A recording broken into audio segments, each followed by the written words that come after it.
पारदर्शी कांच या प्लास्टिक फिल्म के आवरण से ढकी ये संरचनाएं भारतीय कृषि के बदलते व्यावसायिक स्वरूप का परिचायक हैं।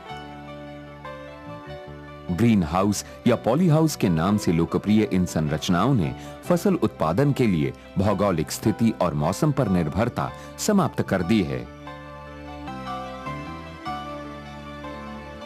ग्रीन हाउस के अंदर उचित पर्यावरण प्रबंध तकनीकों द्वारा वातावरण को फसल की आवश्यकता के अनुरूप नियंत्रित किया जा सकता है। ग्रीन हाउस क्या है, आइए जानें। ग्रीन हाउस स्टील, लकड़ी, बांस या एल्यूमीनियम के फ्रेम पर बनी ऐसी संरचना है जो पारदर्शी आवरण से ढकी होती है ताकि इसमें सूर्य का प्रकाश निर्बाध रूप से प्रवेश कर सके। पारदर्शी आवरण के रूप में सामान्यतः कांच या प्लास्टिक फिल्म का इस्तेमाल किया जाता है। ग्रीन हाउस बेमौसमी सब्जियों तथा फल फूल उगाने का एक आदर्श साधन है।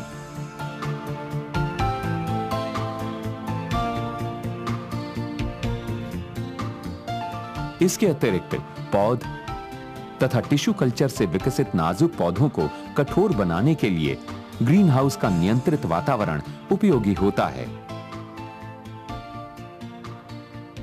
ग्रीन हाउस मूल रूप से सौर ऊर्जा का बेहतर उपयोग करने वाली संरचनाएं हैं। सूरज की रोशनी में मौजूद ताप ऊर्जा पारदर्शी आवरण को पार कर ग्रीन हाउस के अंदर प्रवेश करती है, परंतु चारों ओर से बंद होने के कारण 70 से 75% ताप ऊर्जा ग्रीन हाउस में ही कैद हो जाती है।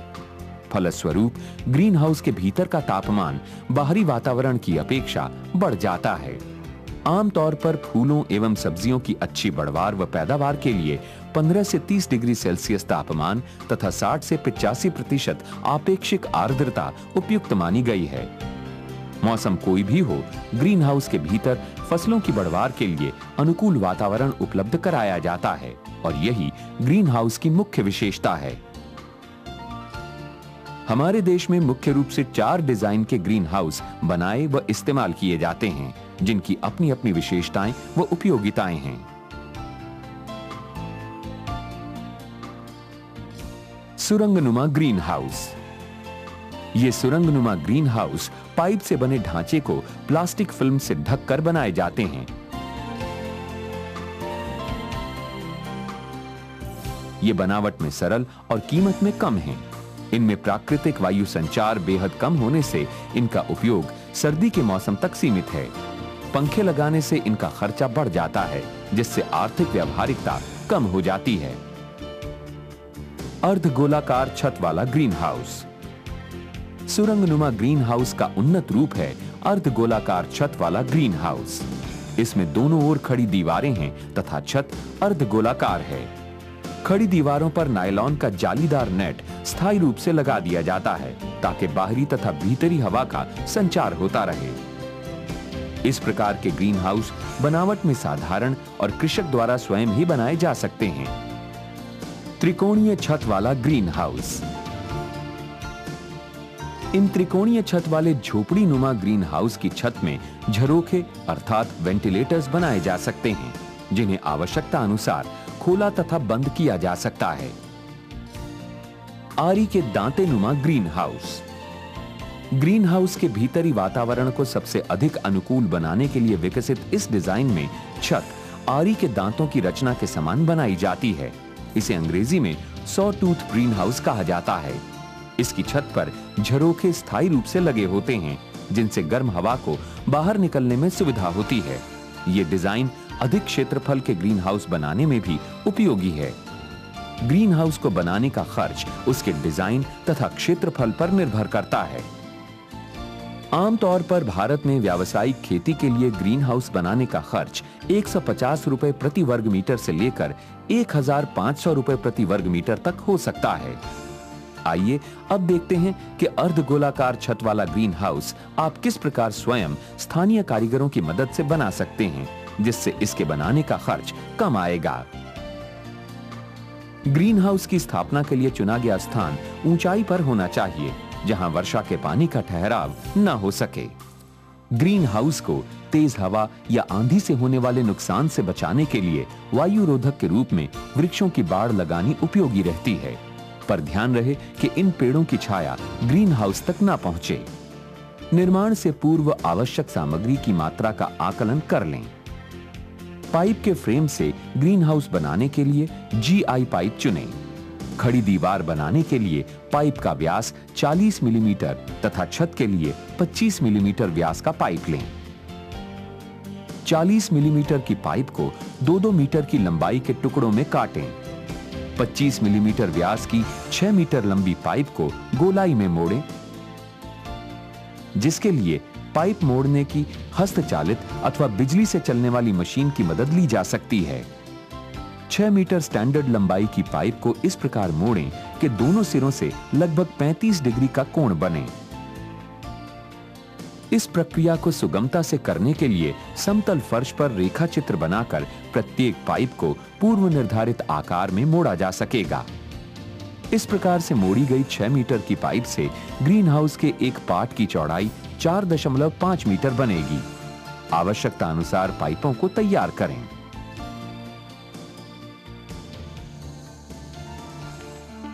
ग्रीन हाउस बनाने के स्थान पर खेत में एक आयताकार क्षेत्र बनाएं, जिसकी चौड़ाई 4.5 मीटर तथा लंबाई आवश्यकता अनुसार हो।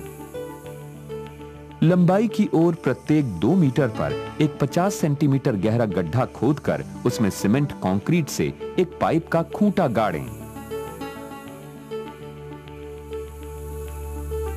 खूंटे लगाते समय यह ध्यान रहे कि सभी खूंटों का लेवल एक समान हो। खूंटे के 10 से 15 सेंटीमीटर की लंबाई में 2 मीटर लंबाई के पाइप के पोल लगाएं। इस प्रकार सभी पोल लग जाने पर उनके ऊपरी सिरों पर पहले से तैयार मोड़ी गई पाइप लगाकर ग्रीन हाउस की छत का ढांचा खड़ा करें। पाइपों के सिरों की आपस में मजबूत पकड़ के लिए नट बोल्ट कसें। पाइप का ढांचा खड़ा होने के बाद लकड़ी की पट्टी लगाकर चारों ओर से नायलॉन का नेट लगाएं। नेट के छिद्रों का आकार 40 मैश होना चाहिए।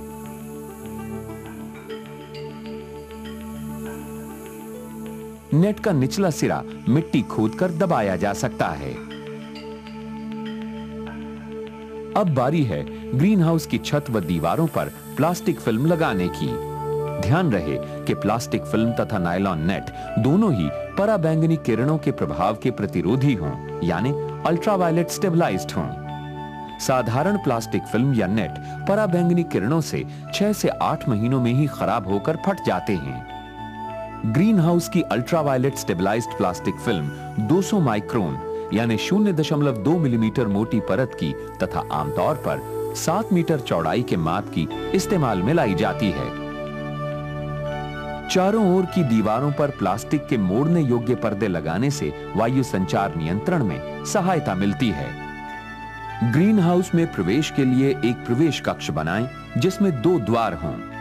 प्रथम द्वार से प्रवेश कक्ष में जाकर इसके दूसरे द्वार से ग्रीन हाउस में प्रवेश करें। इससे बाहरी वातावरण में उपस्थित कीटों आदि के ग्रीन हाउस में जाने की संभावना कम हो जाती है। आइए अब देखें कि विभिन्न प्रकार के ग्रीन हाउस में भीतरी वातावरण को कैसे नियंत्रित किया जाता है। ग्रीन हाउस के भीतरी वातावरण में तापमान व आर्द्रता का प्रबंध वायु संचार यानी वेंटिलेशन पर निर्भर करता है। वायु संचार के 2 साधन हैं, एक प्राकृतिक और दूसरा यांत्रिक। प्राकृतिक वायु संचार ग्रीन हाउस के डिजाइन और बाहरी हवा के बहाव पर निर्भर करता है।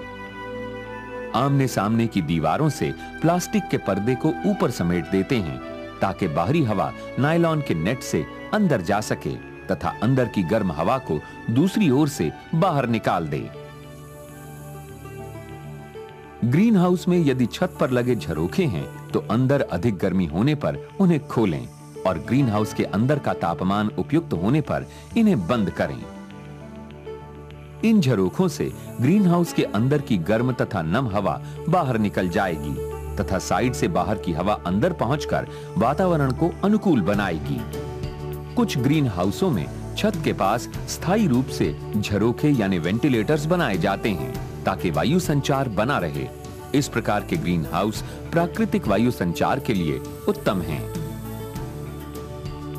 ग्रीन हाउस का भीतरी वातावरण प्राकृतिक वायु संचार से अपेक्षाकृत कम प्रभावित होता है। इसलिए ऊर्जा की खपत कम या बिल्कुल न होने से प्रबंधन का खर्च काफी कम हो जाता है। यदि ग्रीन हाउस का भीतरी वातावरण प्राकृतिक वायु संचार से अनुकूल न बन पाए तो यांत्रिक साधनों जैसे पंखे, हीटर इत्यादि की सहायता लेनी पड़ती है।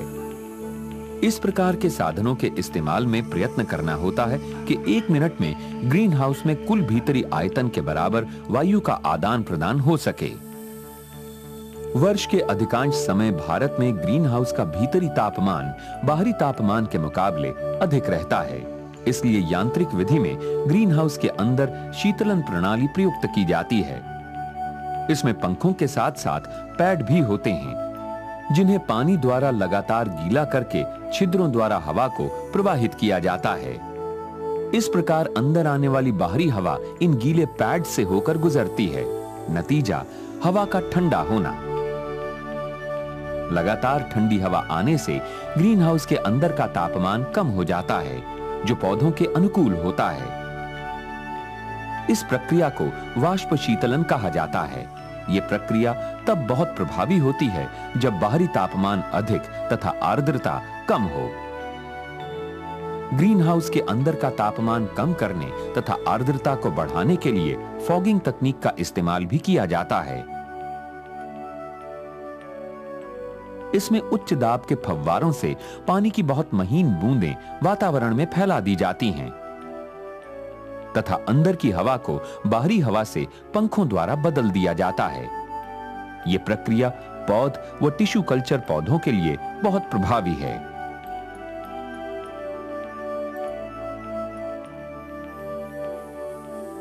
सर्दियों में ग्रीन हाउस के भीतरी तापमान को बढ़ाने की जरूरत होने पर हीटर का इस्तेमाल करना पड़ता है।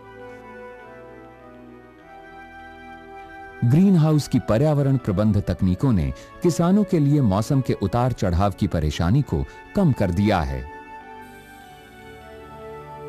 अब किसान भाई ग्रीन हाउस में फसल का अनुकूल वातावरण उत्पन्न कर बेमौसमी तथा उच्च गुणवत्ता की सब्जियां व फूल उगा सकते हैं। सब्जियों में टमाटर, शिमला मिर्च और खीरा, जबकि फूलों में जरबेरा, गुलदाउदी, कार्नेशन, गुलाब इत्यादि की देश विदेश के बाजारों में अच्छी मांग है। मैं एक कृषि उद्यमी हूं और इस 560 वर्ग मीटर क्षेत्रफल के ग्रीन हाउस को मैं चला रहा हूं। इसमें मैंने जरबेरा फूल के लगभग 3200 पौधे लगाए हैं। इस क्षेत्रफल से एक साल में 1,20,000 फूल मिलते हैं और एक फूल लगभग 2 रुपए से 2.5 रुपए के मूल्य पर बिकता है। इस प्रकार 560 वर्ग मीटर क्षेत्रफल के इस ग्रीन हाउस से 2 से 2.5 लाख रुपए के फूलों की बिक्री प्रतिवर्ष हो जाती है। ग्रीन हाउस की इन उपयोगिताओं को देखते हुए भारत में इनकी लोकप्रियता निरंतर बढ़ती जा रही है।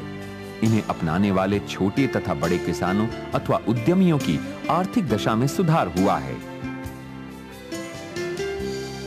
ग्रीन हाउस भारतीय कृषक समुदाय की समृद्धि व खुशहाली का एक सशक्त साधन बनकर उभरे हैं।